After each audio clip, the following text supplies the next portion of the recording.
Habituellement discrète sur sa vie personnelle, Léa Salamé s'est confiée sur sa vie personnelle et professionnelle à Marie-France, dans une interview parue vendredi 3 mars 2023.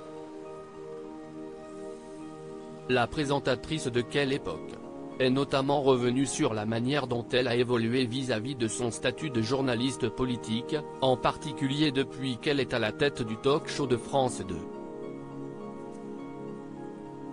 Pendant des années je me suis astreinte à porter le costume strict de l'impitoyable journaliste politique. J'étais un personnage dur, pugnace, sans aucune légèreté.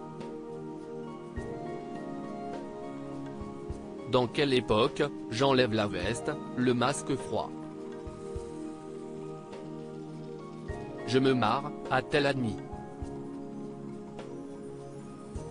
En effet, si la co-animatrice de la matinale de France Inter admet que le travail la structure, elle a décidé d'arrêter de gommer les aspérités, effacer l'Orient, lisser l'exubérance, les émotions qui la terrassaient.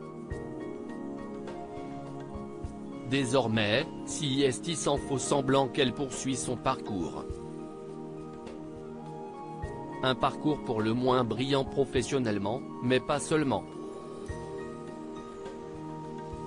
En effet, la supérieure de Christophe de Chavannes est l'heureuse maman de Gabriel, 6 ans.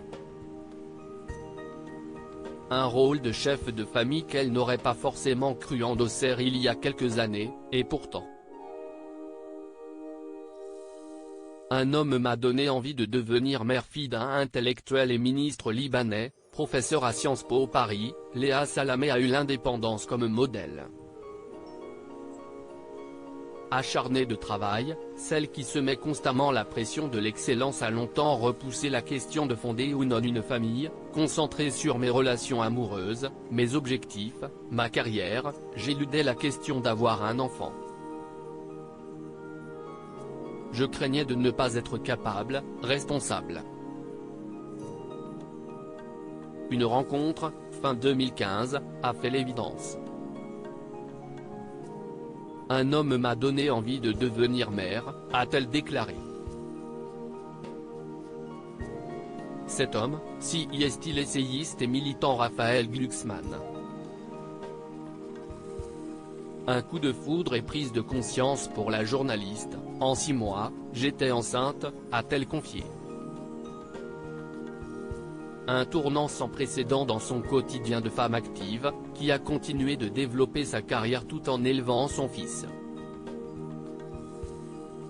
Pour cause, même avec un compagnon féministe, impliqué, celle qui menait sa carrière de Française retrouvée à gérer 90% de la charge mentale de sa famille.